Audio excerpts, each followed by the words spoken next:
Russia is burning. These images are not from the front lines, from Kiev or Odessa. This is St. Petersburg's backyard, a full 1,000 kilometers away from Ukraine.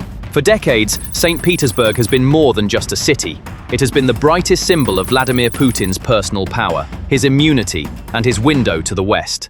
Tsar Peter the Great's window to Europe, built on swampland to turn Russia's face toward the West. A cultural capital known for its elegance as the Venice of the North, home to art treasures such as the Hermitage Museum. This city was presented as a safe haven, isolated from the chaos and destruction of war. But this strategic illusion is now engulfed in flames. Drones launched from Ukraine struck the heart of this untouchable city twice in 1 week with surgical precision, delivering 2 deadly blows. First, ships and refineries at the Baltic port were engulfed in flames. Then Russia's most modern Kirishi oil refinery was engulfed in flames. On the night of October 3rd to 4th, Ukraine launched one of the largest and most coordinated waves of attacks to date, stretching from the Black Sea to the Baltic, aimed at completely crippling Russia's oil industry. The flames rising in the skies over St. Petersburg that night were undeniable proof that the war was no longer confined to distant fronts, but was now burning in Putin's own backyard, right on the economic lifeline of the regime. The promise of security was gone. This was the declaration that the war had now come to Putin's own doorstep. It all began with an operation meticulously planned by Ukraine's intelligence agencies, the GUR and SBU, and executed with flawless timing.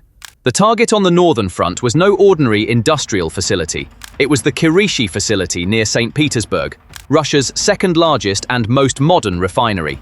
Located southeast of St. Petersburg, an incredible 1,000 kilometers from the Ukrainian border, this facility was not only Russia's second largest refinery, but also accounted for a significant portion of the country's total petroleum product production. This massive complex was the main fuel artery supplying not only metropolises like Moscow and St. Petersburg, but also the Russian army's northwestern flank. It was also a key component of exports through the Baltic ports and a source of billions of dollars in revenue financing the Kremlin's war machine. Hitting this facility meant not just burning down a building, but severing an economic artery. Ukrainian UAVs struck this well-protected facility 1,000 kilometers deep. The attack was documented second by second through the meticulous work of OSINT, open-source intelligence analysts. Ukraine used domestically produced long-range kamikaze drones for this operation. These drones were specifically designed to bypass Russia's multi-layered air defense systems, worth billions of dollars. They flew for hours undetected in Russian airspace, using low-altitude routes that minimize their radar signature. The first attack targeted one of the main distillation units, leaving the facility engulfed in flames. This was yet another demonstration of the inadequacy of Russia's expensive and cumbersome defense doctrine against cheap, smart, and flexible technology. While Russian emergency crews attempted to extinguish the fire and assess the damage, the second and third waves of drones arrived. Videos taken by Kirishi residents after midnight local time, with their geographic location instantly verified, recorded the buzz of drones appearing in the sky and the ensuing deafening explosions. This time, the targets were other critical units that had survived the first attack, and areas where repair crews were working. The message was clear: no repairs allowed. Russian officials, as usual, tried to downplay the situation, referring to a small fire. However, leaked civilian videos and satellite imagery exposed their lies. One flames engulfed the heart of the facility, painting the sky orange. To understand the total upheaval caused by these attacks, one must understand what St. Petersburg means to Russia. This city occupies a place distinct even from Moscow. St. Petersburg is the embodiment of Russia's desire to break away from its Asian roots and become a European power. With its architecture, museums, and canals, it has always been Russia's closest face to the West. Hitting this place targets not just buildings, but the most sensitive point of Russia's national identity and historical narrative.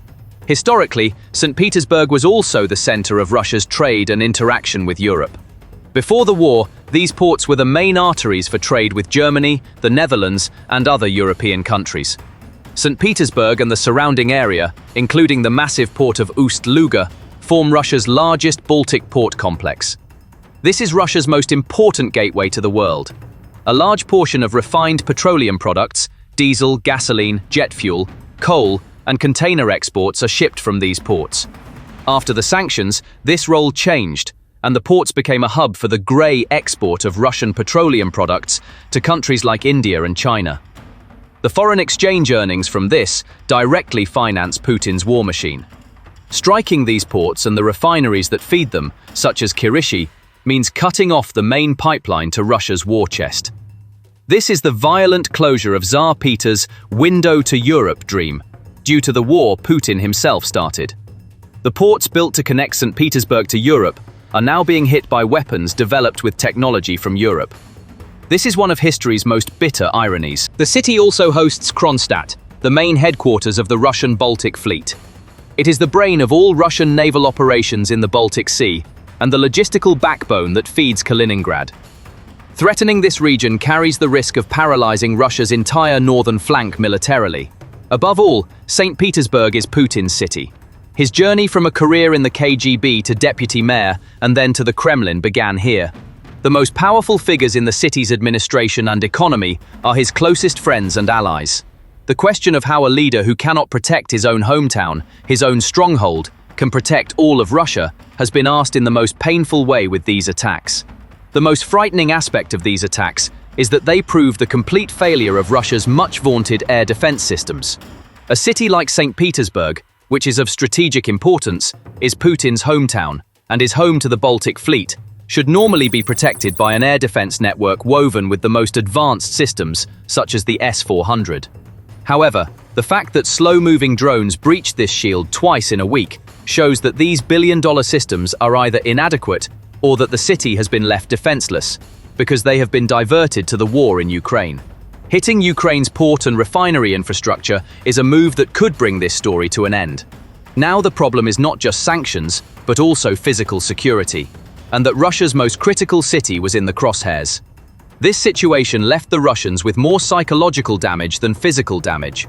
Until now, the war had been a distant event, watched on television by the elite and ordinary citizens of St. Petersburg. The city's luxury restaurants, theaters and cafes were bustling. But now, the flames of war are visible from their windows, and the sounds of explosions ring in their ears.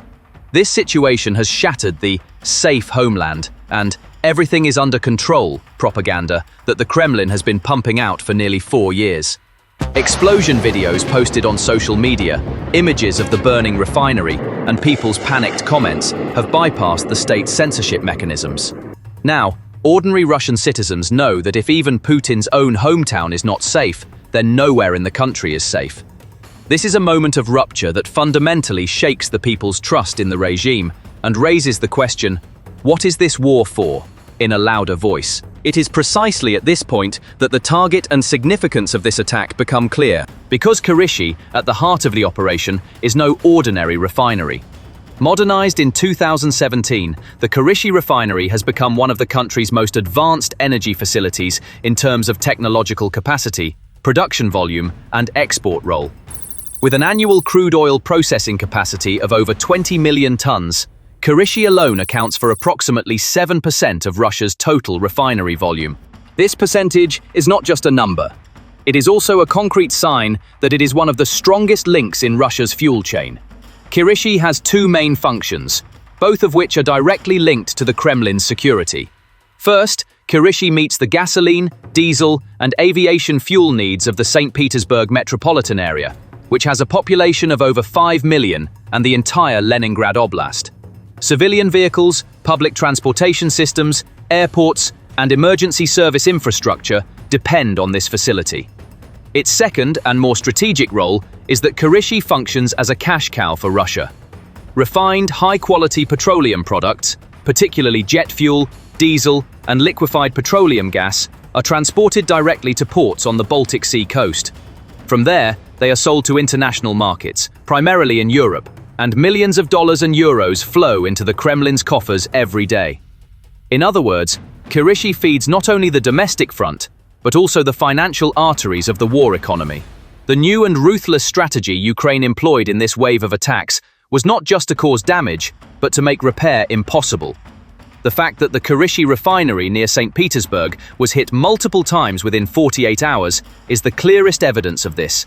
There is a fact that makes this strategy even more deadly. Modern refineries like KINEF depend on special Western technologies that are necessary for repairs, and that Russia can no longer access due to sanctions. High-pressure turbines, special compressors, complex control units. All of these were produced by Western companies such as Siemens and Honeywell. Ukraine's drones are targeting these irreplaceable, impossible-to-import parts in particular. This strategy transforms refineries into piles of rubble, requiring months, even years of repairs costing billions of dollars, rather than simply shutting them down temporarily.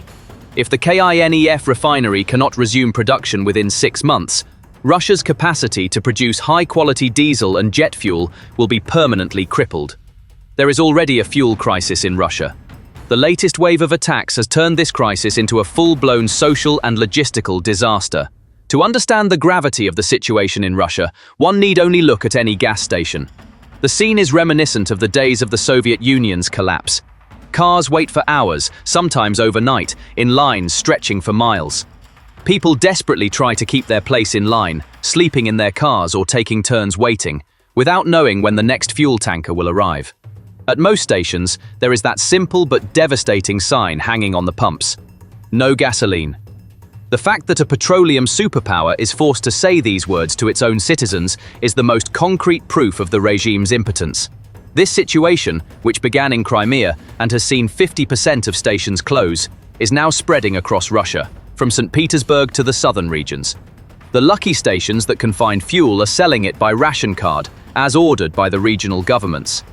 Gasoline is being given out in ridiculous amounts, like only 20 liters per car.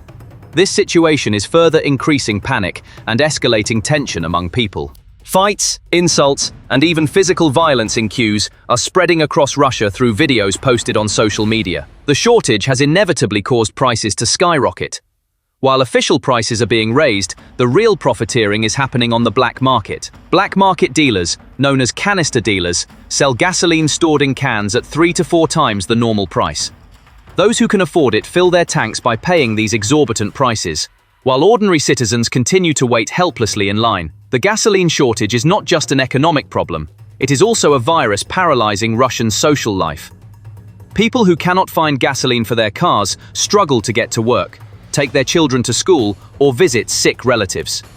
Even the simplest social activities, such as going out of town on the weekend or visiting their dachas in the countryside, have become a luxury. This confines people to their homes, weakens social ties, and creates social isolation. Finding a taxi has become nearly impossible, or prices have reached astronomical levels. Courier services for food and other products are faltering, and deliveries are delayed. Public transportation is becoming overcrowded, with people who cannot use their own vehicles, and services are faltering due to the diesel shortage. Most frighteningly, emergency services are also affected by this crisis. Reports that ambulances, fire trucks, and police patrols are struggling to find fuel are destroying the public's most basic sense of security. Whether the fire department will arrive in time when a fire breaks out, or whether an ambulance will arrive in time during a heart attack, is now a matter of chance. The panic among the Russian people is not just about empty shelves. It is a reflection of a much deeper psychological collapse. The myth of a safe and stable homeland that Putin has built over 20 years is going up in flames along with images of burning refineries. For most Russians, the war was a distant operation, taking place somewhere in Ukraine, watched on television. The Kremlin successfully maintained this illusion of normality through the power of propaganda. But now, the consequences of the war are directly affecting their own lives. The sounds of explosions are coming from their own cities. They are seeing the fires with their own eyes. And now they cannot even access the most basic necessity: fuel. This means that the war has now undeniably come home. This situation is fundamentally shaking the people's trust in the state. The crisis is so deep that it now extends beyond Russia's borders. On October 2nd, 2025, it was reported that gasoline shortages had even begun in the Vitebsk region of Belarus, which is logistically completely dependent on Russia. One of the world's largest oil producers can no longer even send gasoline to its closest ally, its neighbor, Belarus. This is a shameful situation, where an oil giant cannot sell gasoline to its own people and allies. This is proof that the system has completely collapsed, that it is rotting from within. This nightmare for the civilian population also has direct and devastating consequences for the Russian war machine. The Russian army has a massive logistics structure that operates on rubber wheels. Tanks, armored personnel carriers, artillery systems, and thousands of supply trucks require tens of thousands of tons of diesel fuel daily to transport ammunition, soldiers, and supplies to the front lines. The domestic diesel shortage will inevitably disrupt this logistical chain at the front. The military and the civilian sector are now forced to compete with each other for the same scarce resources. The Kremlin will, of course, give priority to the military. However, this will further deepen the shortage in the civilian market and increase public anger. Furthermore, switching between different grades of fuel produced by refineries is not easy. When jet fuel production stops, you cannot replace it with anything else. Commanders at the front will be forced to reduce the operational tempo to save fuel. This means fewer tank maneuvers, fewer artillery shipments, and most importantly, fewer sorties for the Air Force. This gives Ukraine the opportunity to seize the initiative and attack Russian lines more comfortably. In short, an army without fuel cannot fight. Hearing that the family left behind is fighting over a can of gasoline, suffering in the cold, and unable to meet basic needs, destroys a soldier's will to fight and his loyalty to the regime. The question, "What are we fighting for here?" begins to be asked louder in the trenches. These 1,000-kilometer attacks have rendered meaningless one of Russia's most fundamental military doctrines, the concept of strategic depth. This doctrine was based on the assumption that Russia's vast geography, the size of the country, provided it with a natural defensive advantage. For an enemy to strike vital centers like Moscow or St. Petersburg, it would have to penetrate hundreds of kilometers through layers of air defense systems. Ukraine's long-range drones consigned this doctrine to the dustbin of history in a single night. Distance no longer matters. The fact that the air defense of a city like St. Petersburg, supposedly protected by S-400s and the most modern systems, was so easily breached proves that nowhere in Russia is safe. From factories beyond the Ural Mountains to oil wells in Siberia, Putin's entire economic infrastructure is now within range. Russia's greatest strength, its geography, has now become its greatest weakness. The entire country is now a front line. The genius of Ukraine's strategy lies in killing two birds with one stone. This triggers a two-pronged domino effect aimed at both financially crippling Russia's war economy and causing panic on the home front. The refinery is hit. Production stops. High-profit oil product exports from Baltic ports decline. Foreign currency revenue flowing into the Kremlin's coffers falls. The war becomes unfundable. This is cutting off the fuel for Putin's war machine. The refinery is hit. Fuel supplies to St. Petersburg and its surroundings are disrupted. Queues and price increases begin at gas stations. Anger and panic spread among the people.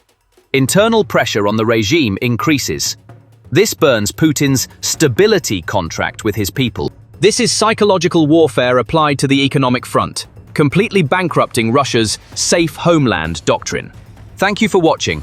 Don't forget to subscribe to our channel, turn on notifications, and like this video to support our independent analysis.